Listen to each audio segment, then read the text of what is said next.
কৃষিৰ জৰিয়তে আমাৰ খিলঞ্জীয়া মানুহখিনি যাতে অকণমান অৰ্থনৈতিক এটাভাৱে স্বাৱলম্বী হ'ব পাৰে এইটো চেষ্টা কৰি আমি প্ৰথমে indigenous agriculture farmer producer company এটা বনালোঁ। ফাৰ্মাৰ আছে আমাৰ পশ্চিম কাৰ্বি আংলঙত আদা প্ৰচেছিং ইউনিট এটা আছে আৰু তাৰ লগতে আমি ইয়াতে আপোনালোকে জানিবই ইয়াতে তিনিচুকীয়াৰ ওচৰতে গুইজান বুলি কয়, তাতে আমি 400 বিঘামান মাটি লৈ তাতে খেতি কৰি আছোঁ। আৰু আমাৰ যিবিলাক ল'ৰা আছে, যিবিলাক সদস্য আছিলে এক্স কেডাৰ, তেওঁলোকে বিভিন্ন ঠাইত খেতি কৰি আছে, এই লাহোৱালতো কৰিছে। তাৰপিছতে এইফালে আপোনাৰ এই যিটো ইয়াতে পলিটেকনিক এটা আছে ইয়াতে ডিব্ৰুগড় লাহোৱাল পলিটেকনিক, তাৰ ওচৰতো কৰি আছে ল'ৰাই, বিভিন্ন জেগাত কৰি আছে, টিংখাঙতো কৰিছে, বিভিন্ন জেগাত এইফালে ঢলাত কৰিছে, কাকপথাৰ ফালে কৰিছে, তাৰপিছত অৰুণাচল বৰ্ডাৰ ফালে কৰিছে। আমি এতিয়া অসম চৰকাৰৰ পৰা বিভিন্ন জেগাত মাটি বিচাৰিছোঁ, যিবিলাক এভিকশ্যন কৰাৰ পিছত সেইখিনি মাটিবিলাক লৈ পেলাই আমি যাতে আমাৰ ল'ৰাবিলাকে খেতি কৰিব পাৰে তেনেকুৱা এটা কৰি আছোঁ। আৰু বিশেষকৈ এজিআৰ পায়নিয়াৰ চিডছো আমি দেখিলোঁ যে আমাৰ যিটো চিডবিলাকতো সম্পূৰ্ণ বেলেগৰ পৰা আহে আৰু সেইটো কাৰণে আমি চিড প্ৰডাকশ্যনলৈ গ'লোঁ। তাৰপিছতে আমি চিন্তা কৰিলোঁ যে নহয়, বায়' পেষ্টিচাইড আৰু বায়' ফাৰ্টিলাইজাৰো আমি উৎপাদন কৰাটো ভাল হ'ব আৰু বায়' পেষ্টিচাইড আৰু বায়' ফাৰ্টিলাইজাৰ আমি উৎপাদন কৰি আছোঁ। আপুনি এজিআৰ পায়নিয়াৰ চিডছ আছে, আপোনালোকে ইয়াতে দেখিব। ইয়াৰ পিছতে আমি এই ড্ৰোন ইণ্ট্ৰডিউচটো যোৱা বছৰৰ পৰা কৰিলোঁ। আমি হায়দৰাবাদৰ এটা কোম্পানীৰ লগত MOU চাইন কৰি এই ড্ৰোনটো আমি প্ৰথম ইয়াতে মানে ধৰি লওক স্প্ৰে কৰিবৰ কাৰণে আমি পানীতোলাত আপোনালোকৰ যোৱা বছৰ যিটো পানীতোলা টি প্লেণ্টাৰ্ছ ক্লাবত হৈছিলে, যোৱা বছৰ মানে এইটো 25তে কিজান হয়, 25তে হৈছিলে, তাতে আমি প্ৰথম ইণ্ট্ৰডিউচ কৰিছোঁ তাতেই। তাৰপিছতে বিভিন্ন বাগানত কৰিছোঁ, বাগানত যথেষ্টখিনি আমাক চাৰ্টিফাইও দিছে ধৰি লওক বিভিন্ন ঠাইত। আৰু আমি এতিয়া মানে যি কৃষকৰ মাজত যিবিলাকে গোমধান খেতি কৰে, গোমধান মেজৰ ওপৰত আমি স্প্ৰে কৰি আছোঁ। তাত এটা ভাল হৈছে কি, যিবিলাক ঘাঁহবিলাক হৈছে মানুহ উঠাই থাকোঁতে ঘাঁহ নিৰণি কৰোঁতে বহুত সময় লাগে, কিন্তু কথাত এই আমি স্প্ৰে কৰি দিয়া ঘাঁহবিলাক মৰিছে, কিন্তু মেজ গছবিলাক মৰা নাই।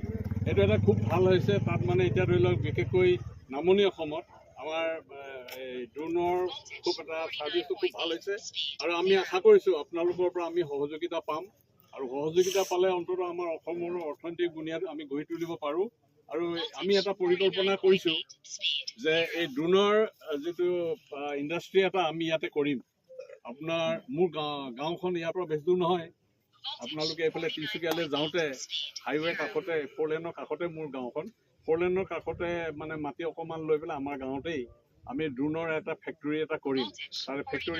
তাতে বিশেষকৈ মানে এছেম্বল কৰি আৰু কিছুমান মানে ট্ৰেইনিং দি এতিয়া আমি হায়দৰাবাদৰ পৰা পাইলটবিলাক হায়দৰাবাদৰ পৰা আহিছিলে, গতিকে এতিয়া আমাৰ অসমীয়া ল'ৰা, আমি অসমীয়া ল'ৰাকে যোৱা দিছোঁ। এতিয়া গোৱালপাৰা ল'ৰা ইহঁতি 3টা আছে আৰু আমাৰ শিৱসাগৰো আছে, আমাৰ ডিব্ৰুগড় তিনিচুকীয়াৰো আছে।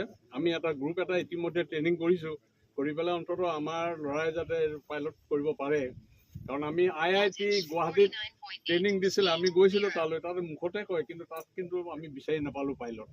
তাৰপিছতে ভাৰতৰ বহুত এজেঞ্চিয়ে ক'ব লাগিব, তেওঁলোকে চৰকাৰে সাহাৰ্য লৈ পেলাই ড্ৰোন পাইলটৰ ট্ৰেইনিং দিছে, কিন্তু তেওঁলোকে সফল হ'ব পৰা নাই। তেওঁলোকে পাইলট দিব নোৱাৰাৰ কাৰণেই আমি আমাৰ ল'ৰা প্ৰায় 12-14জনমান ল'ৰাক আমি গোৱালপাৰাত আমি ট্ৰেইনিং দিছিলোঁ। ট্ৰেইনিং দি পেলাই মানে প্ৰায় 3 মাহমান আমাৰ নিজৰ ফালৰ পৰা আমি ট্ৰেইনিং দি পেলাই এতিয়া 14জনমান আমি পাইলট ৰেডি কৰি ৰাখিছোঁ আমাৰ ল'ৰা, আৰু এতিয়া তেওঁলোকে নিজে চলায়। আৰু আমি এইকাৰণে চৰকাৰৰ ওপৰত এতিয়ালৈকে আমি কোনো সাহাৰ্য পোৱা নাই, আমি যি পাৰোঁ আমাৰ তৰফৰ পৰা আমি চেষ্টা কৰি পেলাই কৰিছোঁ। গতিকে এতিয়া এইটো ৰেড জোনৰ পৰা আপোনালোকক এটা কথা অনুৰোধ জনাইছোঁ যে আমাৰ যেতিয়া আপোনালোকে নিমন্ত্ৰণ কৰিব বুলি আমি আশা কৰিছোঁ, খালি আপোনালোকে আমাক কোনটো এৰিয়াত পৰে সেইটো আগতীয়াকৈ জনালে তেতিয়াহ'লে আমাক জনাই দিলে হ'ল। আমাৰ মানে মেইলৰ জৰিয়তে লোকেশ্যনটো দিলে তেতিয়াহ'লে আমি চাই ল'ম আৰু পাৰ্মিশ্যনটো আমিয়ে উলিয়াম।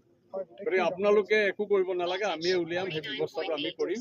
আজি আমাক এইটো জনোৱা নাছিলে কাৰণে ভাগ্য ভাল যে মই ইয়াত আছিলোঁ, গতিকে SP ফোন কৰি পেলাই মই এতিয়া পাৰ্মিশ্যনটো কৰি দিছোঁ, নহ'লে অলপমান দিগদাৰ হ'লহেঁতেন। যি কি নহওক, আপোনালোকৰ সহযোগিতা যদি আমি পাওঁ তেতিয়াহ'লে বিশেষকৈ বায়' পেষ্টিচাইড, বায়' ফাৰ্টিলাইজাৰ আৰু ড্ৰোন স্প্ৰেয়িঙৰ ক্ষেত্ৰত যদি আপোনালোকৰ পাৰ্মিশ্যন পাওঁ তেতিয়াহ'লে অন্ততঃ আমি নতুনভাৱে চিন্তা কৰিম আমাৰ ল'ৰাবিলাক যাতে এটা নৱপ্ৰজন্মকো এটা চাকৰিমুখী কৰি দিব পাৰোঁ Voltage 47.1, speed 0.